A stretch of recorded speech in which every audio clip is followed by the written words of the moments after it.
Oh, there we go. Okay, it's recording now. So, Donald J. Trump, nominated by 18 House members, Republicans, of course, for the Nobel Peace Prize. And people are losing their minds, and people on the left are saying, he doesn't deserve that. There's peace in the Korean Peninsula despite Donald Trump, not because of Donald Trump. Yeah, well, the leader of South Korea says different. So, now I was discussing this with some friends of mine last night, and they have a point. I mean, this has more to do with Kim Jong-un and the regime in Pyongyang not wanting to go down in history as the regime that failed its people miserably and caused mass starvation and death.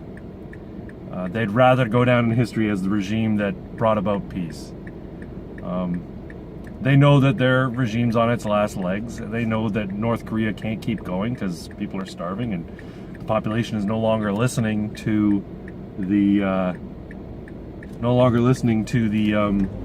authorities because they got to eat. So they're, these black markets. There's videos of this on YouTube. And there was a documentary, I think, PBS documentary about it. Those black markets that used to be hidden are now out in the open. And anytime the authorities come and try and break them up, the people just push back and say, "Screw you! We've got to eat. Get the hell away from us." And they're pushing back against the police, and the police can't do anything about it because one, they're outnumbered, and two, they're not used to facing opposition, I think, and three, I think they kind of side with the rest of the population. They're like, "Hey, I'm hungry too. I get what you're saying." So they're showing only the smallest amount of force just to keep their jobs. But yeah, this has more to do with their understanding of that. It's the end of North Korea, and if they want to have any legacy, the regime that is, it's going to be one of peace, and they have to basically eat crow and say, yeah, you're right, communism sucks. We're willing to let capitalism in here. It'd be nice to get a McDonald's. Now there's a summit happening. I think it's this weekend or today starting. I'm not sure. But apparently, or it's coming up anyway. But apparently, there's some prisoners that they've now moved to a hotel in preparation of Trump's visit at this summit.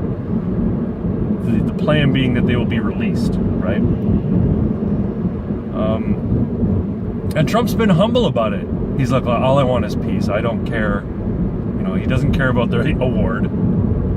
You think he gives a shit about the $1 million prize? He's a multi-billionaire. And it's kind of a stark contrast because when Obama attained office in 2009, I guess, shortly after he attained office, he was nominated and awarded with the Nobel Peace Prize for having done nothing.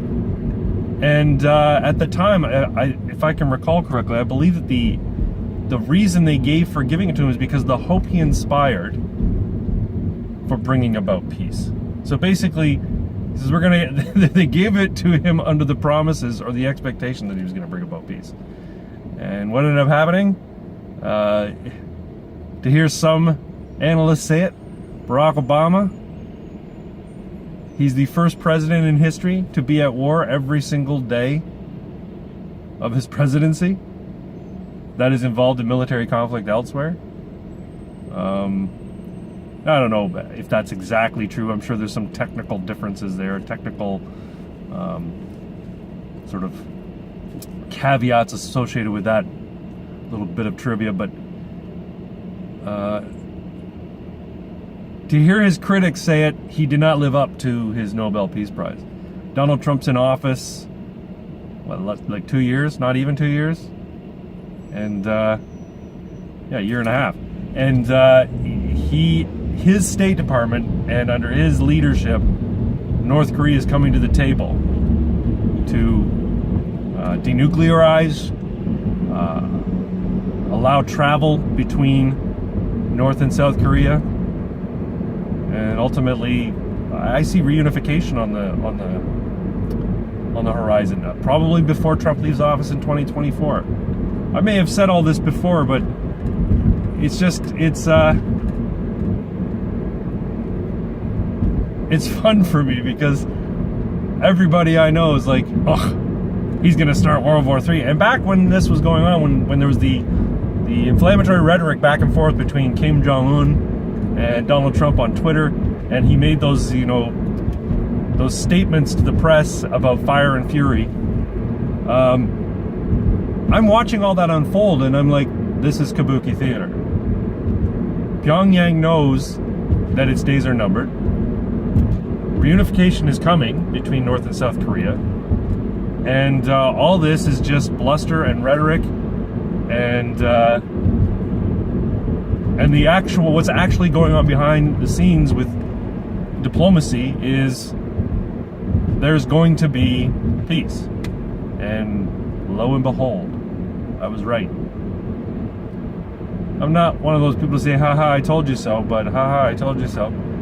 And I think that's why I get into such fights with my friends about Trump, is because all along I was saying, this guy's gonna win. And they're like, nah, he's not gonna win. And then he did. And then I was saying, there's gonna be reunification on the Korean Peninsula before Trump leaves office in 2024. People are like, yeah, no, that's not gonna happen. He's crazy. Kim Jong-un is crazy. I'm like, yeah, crazy like a fox. He's not. People need to be skeptical about the propaganda that is made about foreign leaders, no matter where it's coming from. You read things on the internet, you hear the press talk about, certain leaders as being, insane or loose cannons or what have you. And a lot of that is really just propaganda. The funny thing is, most of the propaganda you hear nowadays is about Trump. Or maybe they're giving up on that. I don't watch mainstream media, but it seemed for a while every week had something to do with his health, something to do with his mental health, something to do with his eating habits, something to do with, his literacy level. And it's funny, they treat him in the mainstream media here in the West, like on CNN and MSNBC and whatnot, they treat him like he's a foreign dictator in how they talk about him.